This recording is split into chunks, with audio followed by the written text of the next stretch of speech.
Hey everyone, welcome to The Zest, the official podcast of Orange Coast Magazine. I'm Chelsea Ranieri, and today's guest is the producer of this podcast. He's also produced podcast shows for comedian Adam Carolla, including The Adam Carolla Show and The Adam and Dr. Drew Show, as well as Rob Riggle's Picks, which has featured guests including Jake Johnson, Travis Kelce, and Nate Bargatze. He is also the producer and co-host of Reasonable Doubt with criminal defense lawyer Mark Geragos. Thank you so much for being here today, Gary Smith. Thanks for having me, Chelsea. This is weird. I know, it's so fun. So I know I've told you this so many times, but when I first told my husband, Sam, like the different shows that you would have worked on, he was like, this is a huge deal. Like, this guy's huge. And I've like talked to you a little bit about your career, but when I was researching you, I learned so much more. So I'm so excited to get to talk with you about all this. Yeah, I've got to be honest. You told me you were researching my career, and that's a little terrifying. This is unusual for me. I'm used to listening to your. In my opinion, you are an extremely detailed interviewer, and you come at it clearly from a journalist point of view, which is very different, I think, in the world of podcasting. I know there are other journalists out there doing this, but most of what I consume is a lot more casual or comedy based or just, conversational. And you come up with very thoughtful questions. So I'm a little intimidated, but I'm looking forward to it. Wow, thank you so much. That's such a nice compliment. Well, I did find out that you grew up in Diamond Bar, but what brought you out to Orange County? So, I'm somewhat fascinated to learn where you got the Diamond Bar thing. That is true. I went to grades up to grade 5 in Diamond Bar. And certainly feels like where I grew up. And then my parents moved to Newport Beach, and I started 6th grade in Newport Beach, and then went to high school there, and then moved on to college. So that's what brought me to Orange County, and I've one way or another sort of always maintained that connection because my parents still live in the Newport Beach area. They just moved, but they were in the home that they moved me into in 6th grade for about 25 years. So I've always that's always sort of been kind of home base, at least from a family standpoint. Yeah, kind of bittersweet when they moved, I'm sure. Yeah, it was. I frankly, this was probably about 12 months ago that they moved, and I'm still sort of adjusting to it. It's unusual going to the new house and getting used to that. And we just had our first Christmas there, and that was it's different after 25 years. So it was a little bittersweet, but I guess I'm taking a little solace in the fact that we expected when they sold that house that someone would come in and tear it down and build something entirely new. But that wasn't the case. A family bought it and moved into it, and they're still living there. So I can still drive by if I need to. Oh, that's nice. Yeah. Well, you went to University of Arizona and you majored in political science, business, and Spanish, which is such a flex to me because Spanish was like math, like so hard for me. But what were you hoping to do with these majors? So I started majoring in business. My initial plan was eventually to become a lawyer, and I started in business because that was my dad had done, and I quickly realized that just probably wasn't going to be the route I wanted to take, and I realized that the end goal that I thought at the time that I was searching for, there was a lot of different ways to do it, and political science was just a lot more interesting and a lot more aligned with kind of the way I learned and studied. And so I decided to pivot into that. But I moved the business to a minor. And then the Spanish thing, I do have a Spanish minor. I would not say that I deserve it, but as I was going to graduate, I was sitting down with a counselor, and over the course of what I had done in 4 years, I had taken enough classes that qualified that I was able to just put in for a Spanish minor and get it. And I speak Spanish to the point that I can get us around. If we land in an airport in Mexico, I'll get us successfully to the hotel, but I'm certainly not going to negotiate a price on something with any real effectiveness. I have very, I would say, middle of the road Spanish, especially for someone in California. Yeah. Well, God, I took like 6 years of Spanish. I don't remember, like, surprisingly, if I'm having wine, it can come back out a little easier, but I don't remember it like actively. I can't remember it well. Yeah. I feel I can comprehend and understand a lot more. So I'm good in if someone is having a conversation around me, I certainly know what the general tone of that conversation is. But if I wanted to jump in, I would make a fool of myself. Yeah. You decided to intern at a law office and chose not to continue with that career path. So what kind of turned you off from becoming a lawyer? Yeah. So after I finished college and I was getting ready to go into law school, I sought out a successful lawyer, a friend of my father's, and I asked him to play golf with me. And over the course of the round, he sort of dissuaded me a little bit, and not enough, but he dissuaded me a little bit. And he said that before you put yourself into that kind of debt, you have to go work in a law firm for 1 year. He said, good advice. It was really good advice. It was great advice. And at the time, I wasn't really concerned with what kind of law firm. I just wanted to get over this hurdle that this guy had set for me, and I respected him quite a bit. So I took the advice, and I got a job at the largest eviction law firm in Los Angeles. So it's crazy. I mean, at the time, it was probably 8 or 10 lawyers and a total staff of 40. And a friend of mine from college, his father was the named partner and the owner of the firm. So he gave me a job, and I basically was sitting in the back answering the phones. And the thing about an eviction law firm is that every time you answer the phone, either someone is being unjustly evicted from their home, or some squatter is sitting in my parents' rental property and they can't afford their medicine because they're not paying the rent. And that will grate on you. I mean, it's the end of the world every time you pick up the phone and the phone doesn't stop ringing ever.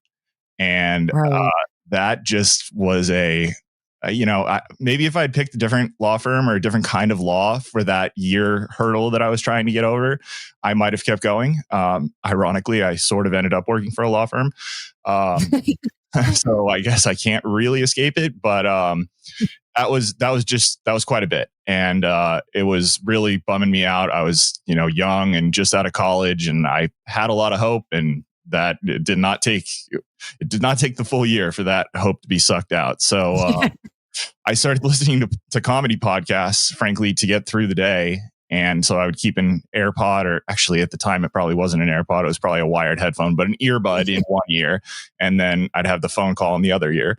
And at the end of that year, I basically had no idea what I wanted to do. My whole plan was shot. I knew I did not want to go into law, probably because of the kind of law I had picked for this year. And I decided to go and try to get an internship at the podcast that I had been listening to get me through the day at the law firm that I really hated. And it happened to be nearby, and I was able to somehow get an internship there. Yeah. So can you tell the story about how you brought your resume to, was it the Irvine Improv? It was the Irvine Improv. Yeah. So around the time that this all happened and I decided I wasn't going to go forward, I happened to notice that the podcast that I had been listening to, which was the Adam Carolla show, was doing their first. I had no idea how to try to get this internship, but I noticed on their website that they were doing the first ever live taping of a podcast at the Irvine Improv, and it was right around my birthday in December. And I wish I could remember what year. It's probably late 2000s, maybe 2010, somewhere around there. Anyways, doesn't matter. I saw they were doing a live podcast and I wanted to get an internship there. So I took my resume and I went down to the show, and I bought a ticket and I watched the show. And at the end of it, I identified the person who was sort of in charge of producing. And at the time, Adam would sort of talk to that person on the podcast. So I sort of knew their name. I kind of knew what they looked like from finding pictures online. And so at the end of the show, I went up and introduced myself and told him I wanted an internship. And he gave me an email address and said, okay, it's Christmas, but after the Christmas break, email me your resume and we'll see. And I pulled a printed resume in an envelope out of my breast pocket and handed it to him. And he said, oh, okay, that was a fake email address. Email me at this email address after the Christmas break and we'll see. I was like, okay. So after the Christmas break, I emailed him, and then basically every week for about 3 or 4 months, I sent more or less the same email, but I would change it obviously so that it didn't seem like it was just a form, just kind of with the intention of, well, if I bug this guy long enough, he'll give me an interview just to rid me from his inbox. And that worked. And I was given an unpaid internship, and after 6 or 7 months, they hired me and started paying me. What confidence to go up to someone at a show and give them your resume? Like, how old are you at that point? 23. That's what. Something like that. That's such incredible confidence. I don't know if it was confidence as much as it was just, I didn't know what to do. And I kind of, went into it with get your ducks in a row and maybe you can demonstrate to these people that, it'd be worth it to take a chance on you. Because in my opinion, it was, I don't think there was any shortage of people who were willing to do that job and, kind of get into that world. At the time, it was one of the most popular shows in the world. So I don't know what inspired me, but I figured that if I kind of did everything the right way, I might set myself up with the best shot at it. So that ended up working out. Well, what were you doing at the internship? So at the beginning, you mean when I first started the podcast, right? Yeah. At the beginning, it was kind of, there was only really one main show. There was the main show, the Adam Carolla show.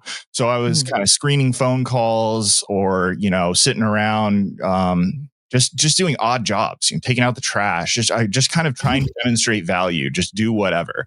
And as time went on, you were taught how to run the board and just kind of I was just sort of trying to learn everyone's jobs. There was probably like 5 or 6 people who worked on the show at that time. There was a person running the soundboard. There was the person screening calls. There was a person searching for information that was being talked about. If Adam was talking about a TV show that he did back in the 90s, someone was on Google trying to find the clip so that maybe that could be played in the show. So as an intern, I was just basically trying to learn all of those jobs so that if somebody was sick, I could jump in and do that job and hopefully demonstrate that, I'm not trying to take this person's job, but I can do their job if they're not around or whatever. So in those early days, it was really, there was a lot of cleaning up and taking the trash out and kind of just trying to make everyone else's life easier while on the sly sort of learn how to do everyone's jobs so that maybe one day, somebody will move on and I can just slot right into that position because I've taught myself or absorbed that knowledge from those people because, I wanted a paid position as soon as possible, but there wasn't really any real path as to how that was going to happen. So I just figured, teach yourself how to do everything. And maybe if a slot opens up, then they'll see that I could do that. And that's sort of what happened. And then shortly thereafter, Adam was offered a deal it was like, I don't know if you remember, but back in the day, there was a moment where a lot of radio hosts were being given like direct TV shows where they would build you your own set and then you would sort of do your show and it would be simulcast as like a direct TV show. It would still be a radio show, but then like I believe maybe Jim Rome had one of those shows. Then there was a moment where Adam was offered something like that, but he owned the podcast entirely and he liked the fact that he wasn't working for a corporation. He was basically in charge and he didn't have a boss and he really liked that. So when he decided not to do that deal, he decided to start his own network of podcasts where he basically expanded and started doing a car show, a home improvement show. Eventually, Adam and Drew started as part of the network. And then he added a few other shows that didn't involve him. Like there was a sports show with a comedy writer and a former NBA guy. There was a comedy show with just a whole network of different shows. And when that happened, then all of a sudden there were more jobs. And that sort of worked out for me because I knew how to do all these things. So I was able to sort of be the soundboard guy on one of the shows, be the permanent call screener guy on one of the shows. So it just sort of, it was lucky for me that I got there and started learning all of this stuff. And then he expanded, his business and I was there. So that worked out. Yeah. Well, according to your LinkedIn, you became a producer the same year you started interning. Is that right? Yeah, because it was probably about 6 months after I started interning that he developed the network and expanded it. And I was basically given a producer role on some of the ancillary shows. So I didn't become the producer of the Adam Carolla show until a few years later, but I was producing on sort of the satellite shows. Okay. So what were some of the things, like the lessons that you learned while you were working on the earlier podcast, like as a producer, like something where you're like, you still use that lesson today? Certainly attention to detail Always run a backup recorder. I would say is something that you only have to make that mistake one time. And well, actually, if I'm being honest, it's about one time every 10 years because I made that mistake once very early on. And it took about 10 or 15 years before that mistake happened again. And you lose a whole show. And that is just devastating. It's really embarrassing. And it sucks for you as a producer as well, because then you have to come up with something else that's going to fill for that day. And so, yeah, that's certainly one of the early ones. But early on, I learned a lot about understanding the personalities of the hosts. Different hosts need different things, and you're a prime example. You don't need much at all. You're extremely self-sufficient. You're extremely detailed. I am in love with your Excel spreadsheet that you have for this show. It is so user-friendly for me and so great. And you do that all of your own accord. You were doing it for probably 20 or 30 episodes before I even discovered that existed. And then all of a sudden I was like, no, please let me get me in there and make me a collaborator. and ever since I think that tool has been really good for us. So yeah, a lot of hosts though aren't like that. Some hosts just want to show up, literally sit down, and they start working when the mic turns on and the recording starts. And in that case, then you need to do a lot of prep on their behalf. You need to have a detailed biography that, lists who the guest is, what's the plugs for the guest, what interesting facts, and those, interesting facts oftentimes need to be tailored to the host. Like what Adam Carolla is going to find interesting about this documentary director who's sitting in front of him is going to be very different than what you might find interesting about them. You need to sort of learn the personality of your host as much as you know yourself, because you need to know what kind of things you're going to put in front of them that they might find interesting. And that's going to lead to a really good conversation. If you put a fact that is interesting to you and the host doesn't care about that, then that's not really serving the final product. And as a producer, I think that's kind of the key thing that you need to do, is sort of to enable the talent or the host or whomever to really get the best interview out and therefore the best product for the end listener. Yeah, that sounds like a lot of work. How long did it take for you to kind of understand what he was looking for? Well, not as long as you would think, but keep in mind that I'd spent the 6 months leading up to that. Well, I've been a fan of Adam Carolla and Loveline since I was a kid, right? I think we all, to a certain extent, I was listening to Loveline probably before I should. I was listening to Loveline, after I was supposed to be in bed, probably, against my parents' wishes and trying to do it on the low, back when they were on the radio. So I had a pretty good sense, and I had spent the 6 months before I got the internship binging his podcast. I turned on when I was 22 or 23 while I was working at the law firm. I was driving home from LA late one night, and I turned on Loveline on a whim, and Adam was guest hosting. He was no longer the host of the show, but he was guesting. And at one point he promoted his podcast. And I honestly, at that point, I didn't know what a podcast was. I mean, I knew the word, but I hadn't gotten into it, because this is going to sound silly because I'm an internet nerd, but that was for internet nerds, like internet super nerds. I was a computer guy, but the podcast community at that point, there wasn't an app built into your phone that you can't delete the way it is now, right? You had to go, know about RSS feeds. And it wasn't something that I'd gotten to yet. And it hadn't gotten to the mainstream. So when I heard about this podcast, I went back, and at that point he was 9 months into it or something. So all of a sudden I am in this miserable job, and there's 9 months worth of daily 2-hour shows that are funny. And so I basically listened to the whole backlog in a 3-month period. So I'd been listening to a lot of Adam Carolla content. So I had a pretty good sense for who he was and what things interested him and stuff like that, if that makes sense. So for him, it didn't take that long. For some of the ancillary shows, the first show I was ever given a producer credit on was a show his wife started doing called The Parent Experiment, which is still running today under a different name. And she went through a few different co-hosts, but I was basically put on this show I was a single 23 or 24-year-old guy, and I was put on this show that was hosted by two moms who all had 3-year-olds and younger. So I had to learn them very quickly, and I didn't have a lot of frame of reference. Like, I had a sister who had a child that age, so that sort of helped. But I just 23, fresh out of college, and you're a single dude. I have that frame of reference now because I've got my 5-year-old, but that's not really what you're thinking about at the time. So those kinds of things, those new people who I didn't have these years of listening to them, learning them, that was something I had to try to do as quickly as possible. And that was certainly more challenging. Yeah. Well, you mentioned Loveline. That was Dr. Drew, right? Yeah. So you were a fan of him before you even got to meet him. So what was it like? When did you first get to meet him?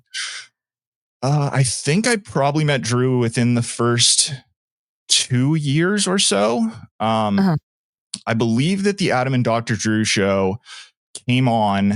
I'd have to go back and look. I maybe should have studied for this a little bit, but the Adam and Dr. Drew show started, I think, probably within the first year or two of the network. So network started, and I was sort of, I was the main producer on The Parent Experiment, and then I was sort of ancillary associate producer on the other things. And I know it doesn't say that on my LinkedIn, but you give yourself a title you can, and you go from there. So I was, in fact, a producer that early on, but I was associate producing other shows, which means sort of helping the main producer either during the recording or with editing or whatever. It's different case by case. But within about a year or two of that starting, the Adam and Dr. Drew show started, and it started right as Adam's main producer was leaving that job and moving cross country to start a different career. And so it just so happened that I and my colleague, Chris Loxamana, were given that show to produce from the jump. So we were sort of thrown in, and he was kind of the producer of Adam's main show at the time. The main producer was checking out, getting ready to move. And he just basically said, "This is yours, go make it your own." So, that was sort of how we met Drew, as like, okay, you're going to be producer. You already know Adam, and you've worked for him for a while, but Drew's coming on too, and you're going to be producing his show. So that was when I first met Drew. And, Drew is the nicest guy in the world. He's exactly what you would think if you've consumed any Dr. Drew content. I mean, he's extremely nice, extremely smart. And, he's funny. He loves humor. He obviously has been sitting next to comedians in one form or another for 15, 20, 25 years at that point. At this point, it might be more like 40. I don't know. But he's got a good sense of humor, and he's an extremely nice and serious guy when he needs to be, and silly when he doesn't need to be. Yeah. And fun fact, he was actually your officiant at your wedding. So I asked my dad to do that, and he was a little reluctant at first, but he did it and he ended up loving it. But what was Drew's initial reaction when you asked him? All right. Well, I have to point out, for anyone who's seen the cover art for this podcast, I am not dressed like James Bond. That is from my wedding. And the source picture for that image is actually me standing next to Dr. Drew, because yes, he was the officiant at my wedding. So at the time that I got married, I'd probably known Drew for at least 8 years. And I would call him a friend at that point. Like, he was, he was a friend very quickly, but when the Adam and Dr. Drew show was for a long time 5 days a week. And so I would spend several hours every week, at least, with Drew. And I got to know him very well. And a lot of times Drew's the kind of guy who you tell him to be somewhere at 10 and he's going to show up at 9:15 or 9:30 and just use that time to work. But he will not be late. Like, he's one of these guys that just, I don't know if it's the doctor in him or if that's just his personality, but he's just always going to be early. So I would spend quite a bit of time, recording with him and working with him, but also just hanging out with him, because a half hour here, a half hour there every week for 5 years, that's a lot of time, So, he was a friend. And when I got engaged, it was actually my mother-in-law's idea. Neither of us were, particularly interested in a very religious ceremony. We just wanted something that was going to be more about the actual marriage ceremony. And she said, Gary knows this guy. He's extremely well spoken. He's clearly good in front of crowds. What about that? And my wife brought it to me. and we both really liked the idea. So a few weeks later, I went up to Drew at work and said, "Hey, we had this idea. Would you be willing to do this?" And he said, "Absolutely not." That's what my dad said. And I said, "Okay." And we went in and we recorded that week. And the next week he came back and we recorded. And as he was leaving, he came up to me and went, "I'm really kind of embarrassed as to how I answered your question. And I've thought about it a little bit more. And if that's still something you want me to do, I think I know how to do it. And I would be willing." And I said, I gave him like 12 outs because I was so shook by that. Like, I'm sure it was a similar thing with your dad. When someone who's close with says so definitively, like, no, I felt bad now. I felt like he felt guilty, and I didn't want him to do this because he was guilt ridden or whatever. This is a big thing in my life. And if he wants to be involved, great. But I didn't want him to, and he assured me and made me feel quickly comfortable. He, yes, I hear you. I hear the outs you're giving me, but no, it's okay. Like I was, frankly, the way he described it was, he said he was scared because he had never done that before and he didn't know how he would go about it. And he spent the week sort of thinking about it and kind of, I don't know about writing what he was going to say, but getting a framework in his head of what he would say and how he would frame it and kind of how he would go about it. And he said once he got his head around that, then it was far less scary, and he, felt like he could probably do it effectively. And he did. He was fantastic. It was really nice. Oh, yeah, that totally makes sense. Like taking some time to think about it and like how you would actually do it. Yeah. That makes sense. Well, in 2023, you came to work at Engine Vision Media, which also owns Orange Coast Magazine, LA Magazine, and Pasadena Magazine. So how did this position come about? So, yeah. So you mentioned earlier that I also, to this day, co-host Reasonable Doubt, which is Mark Geragos' legal podcast. That show originally started as part of the network. It was probably 7 years or so ago, maybe 8. So that was probably 3 or 4 years into the network. So this was a little after Dr. Drew and Adam started their daily show. Adam had the idea. He had Mark on. I think they were living in the same community at the time, the sort of locking out of Flint Ridge area. And he became friendly with Mark. And they were enjoying each other's company. So they decided that they would start a show that was going to be co-hosted by Mark and Adam. It was going to be a weekly show. And I was given producer of that show as well. And I produced that show as just, kind of a behind the scenes, whatever. And as the show evolved, Mark and Adam started talking to me more and started bringing me into the conversation. And so I became very friendly with Mark. And, Adam, sorry, I'm thinking about what your question is and realizing I'm going off a complete tangent. Adam, Adam is somebody who I, alluded to earlier, that there are people who just want to show up, sit down, and then start recording. And there is no real show prep. And that's kind of who I was alluding to when I said, you got to have a lot of detailed information and bios and stuff ready. So there's a lot of that is sort of guesswork. You sort of have to know your person and know how to get into it. Mark's not really like that. Mark is more collaborative. So as that show evolved, Mark and I would text all week long stories that he, wanted to bring up or things that he wanted to talk about with Adam. And that was invaluable to me as a producer because it cut down quite a bit on my workload in terms of trying to guess the stories that I think will work for Adam. I still did a fair bit of that, but anything Mark was giving me where he's saying, I'm excited about this, that's all of a sudden 3 things I know we're going to talk about that one of my hosts wants to talk about. So that was great. And so it became more and more interactive where I would also send him stories like, hey, I think this would be great. Do you like this? And he, yes, absolutely. Or, every now and then it'd be like, no, I have a client who might be involved in that. Let's steer clear of that. Something like that. So Mark and I became very friendly and collaborative. And when Adam, around 2023, Adam's business changed a little bit and he decided to sort of shut down the network. There's still the Adam and Drew show. There's still the Adam Carolla show, but a lot of the ancillary shows he decided to shut down. His home improvement show, his car show. So his business was changing. He was, shuttering a lot of these properties and he was looking to cut costs. And I think that I was one of the ways that he was going to go about that. I'd been there quite a long time and I was making more money than some of the other people that were there. And I think that in an effort to cut costs, he was looking at the bigger salaries, because what's more effective way to cut costs than to get higher paid employees? And I understood that.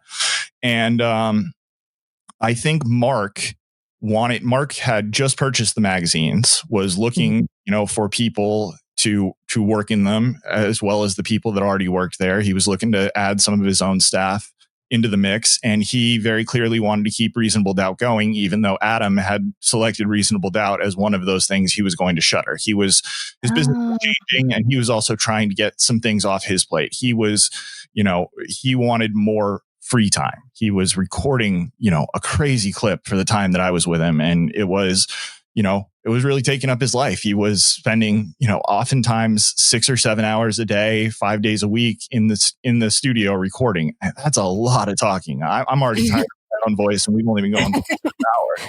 So I can certainly understand that. But Mark very clearly wanted to keep going with the podcast. He really enjoyed doing it. And I don't know if at the time he realized that he was going to do it with me. I just think he wanted to keep it going in some form or another.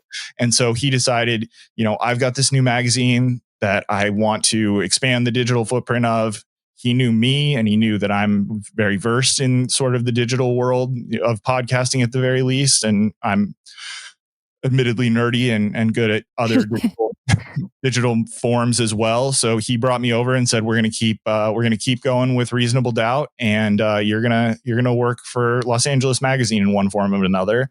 And that was how I started at Engine Vision. It was sort of, I didn't know that story at all. That's so cool. Yeah. So it was sort of, Adam made an announcement on, actually, I just had my 2-year anniversary at Engine Vision. March 1st, Adam made the announcement on Reasonable Doubt that he was stepping away. And I was at Engine Co. 28 on March 5th, I believe. Oh, it's nice that there wasn't too much of a gap. There was no gap. I actually started working for Mark during my final 2 weeks working for Adam. So I had no gap whatsoever. Yeah. Well, tell me a little bit about Riggle's picks. I know Rob Riggle from New Girl as Schmidt's brother.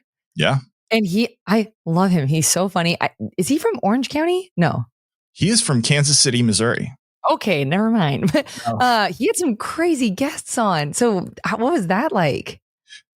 Okay, yeah. So the Riggle story is a little weird. So at one point during my time with Carolla, he signed a deal with a company called Podcast One, which is now owned by a company called Live One. It's still around, but it was basically a podcast ad sales network. And so everyone who worked for Adam started de facto working for Podcast One, because Adam signed an overall deal where basically they guaranteed him X dollars with the idea that they would be able to sell more than X dollars in advertising. And for Adam, he got a guaranteed paycheck without, while maintaining control of his company and his employees and all of that. But he didn't have to worry about whether or not they were selling Squatty Potty ads or not. This company was guaranteeing him the amount of money, whatever. So during that time, Podcast One wanted to launch a few new shows, and Adam's business partner, who also started working for Podcast One as part of the whole overall deal, basically said, this is our guy. He will be able to launch these podcasts that you want to launch. We're going to loan him out to you for, a few hours a week. He can drive over to your Beverly Hills studio and he'll launch these podcasts for you. And one of them was Riggle's Picks. And so it was basically dumped in my lap as an already formed thing. It was at the time, Rob Riggle and a stand-up comedian / comedy writer named Sarah Tiana, who is hilarious and a really sweet person. And I don't know if you've ever watched Roast Battle, but you see her on there a lot. And they had this idea of a sports comedy show. So they were, going to talk about the sports and have on comedians that they both knew from their various time and, all around Hollywood and show business. And I started producing that, and it was a lot of fun. Rob's about the nicest guy in the world. For anyone who doesn't know Rob Riggle, just Google him. Rob Riggle is one of those people where you tell him, I tell people I work for him, and they go, I don't know who that is. And then I pull up a picture and they go, I know exactly who that is. Yeah. He's kind of he's everywhere. He's been in a million things. He's the Catalina wine mixer guy from, That's it. He's, he was the jerk competitor to Phil Dunphy on Modern Family, who would pop up, in a few seasons and antagonize Phil. He's had a bit role in kind of everything, and he's just fantastic. So I worked for him in that iteration of the show. Then they split from Podcast One and went to Spotify. Rob brought me with him, and I worked there for a year or so. And that sort of died as a result of COVID. We couldn't get into a studio together, and the co-hosts were getting, Spotify was complaining about audio quality, and they kind of went, I don't know what you want us to do. Like, we're not in the same room. There's nothing we can do about it. There's a global pandemic. So that sort of stopped. And then actually the week that I started at Engine Vision, Rob called me. I hadn't spoken to him in 2 or 3 years. I mean, we would text every now and then. We're both big football fans, and our teams are direct competitors in the same conference. So anytime they play each other, we would text each other, and we remained very friendly, but we weren't in business together. So there wasn't a lot to talk about. And my phone rang, and it was Rob, and I picked it up, and he said, have you seen what the Kelce brothers are doing? And I said, yeah, they've got a new podcast. And he goes, yeah, I mean, it's great. Like they're not even in the same room, but they're making it work. And I think we got to bring Riggle's Picks back. And I said, Rob, I mean, I would love nothing more, but I started a new job like Tuesday.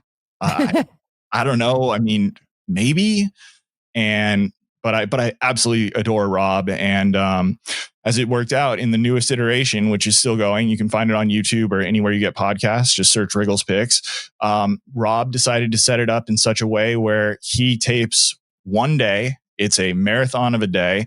And we get to the studio about 8 and we leave about 6, and we record the whole time. And that makes it so that we record one day once every 6 or 8 weeks. And so far, I mean, we'll see, fingers crossed. So far, that's been something I've been able to get away with. Because while I am producing those shows, the way production works for that show, there is a studio that he has a deal with. So they have engineers and stuff. So I am basically sitting at my computer all day, sort of trying to help with the show and, put up things that they may be talking about. Or if he's trying to search for, I did this movie with I can't remember, pull up the cast, stuff like that.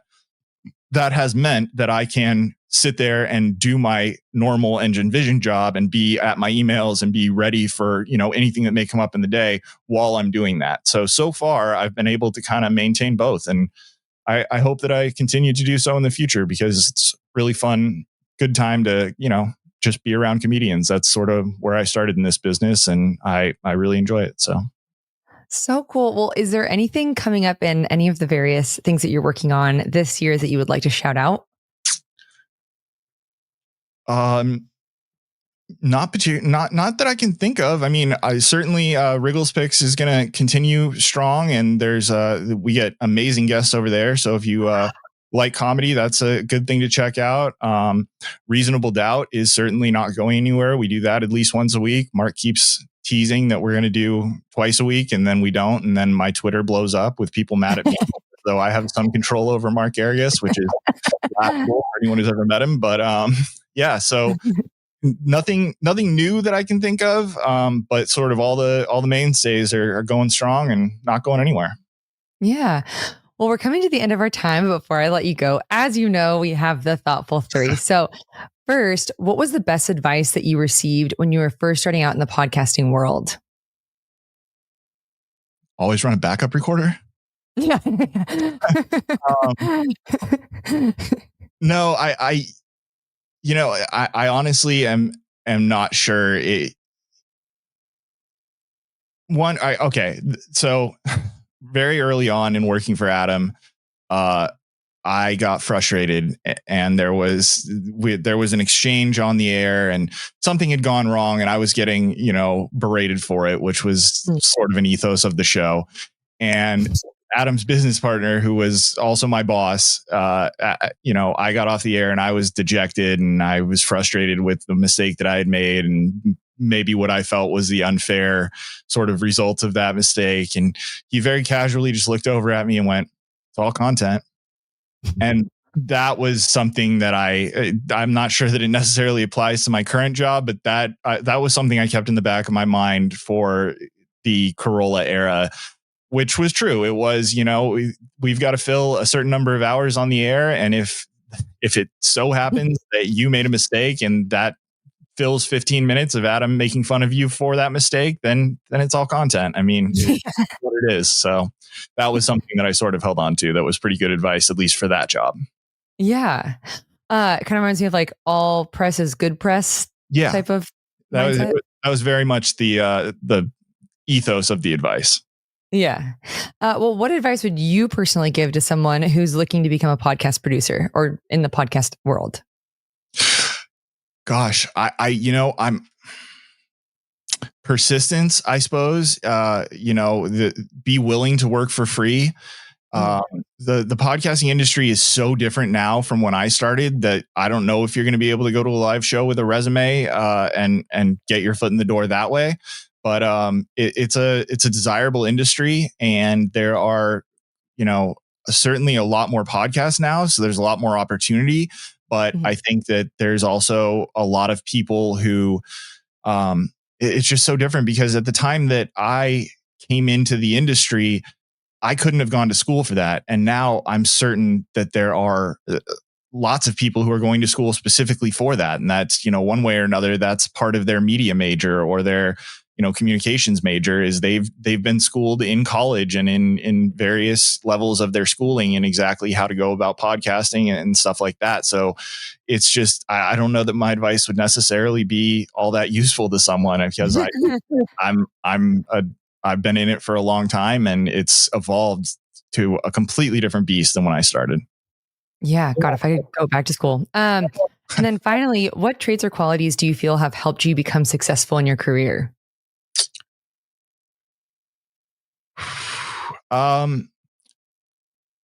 Hard work and persistence. I know that's not a very good answer, but I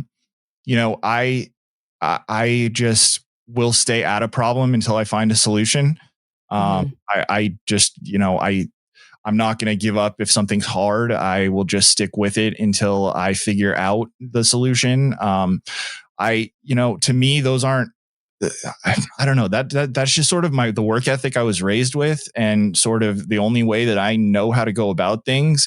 And it's only sort of been from working with people and then having them tell me from the outside that that's something that they think I do well and that they admire. To me, it's just, that's the only way I know how to do things. It's just, if there's a problem in front of me, either I know how to solve it or I have to figure out how to solve it. And I will just do whichever one of those avenues is the easiest, but ultimately I'm going to get to the solve. And I just think that just don't get frustrated because you don't know how to do something. Sometimes the answer to solving a problem that you don't know how to fix is you have to learn how to fix it. And that's something that I really try to, that it's sort of somewhat inherent to me and how I do things. But I try to remember that, there is no problem that you can't, that's not fair. But largely, if you're in your own field, if a problem comes up that you don't know how to solve, you can teach yourself how to fix it. Almost certainly. Yeah. Dang, that's good advice. And that's so true, because I remember in the beginning we had some difficulties like getting this up and going, and you fixed it like within the hour. And I was like, wow, that was so nice. Like I didn't have to think about anything. You were like, I got it. It was like just done. Yeah. I don't know if it was the nature of Carolla. It was at the time it was, very much you were thrown to the wolves and expected to figure it out.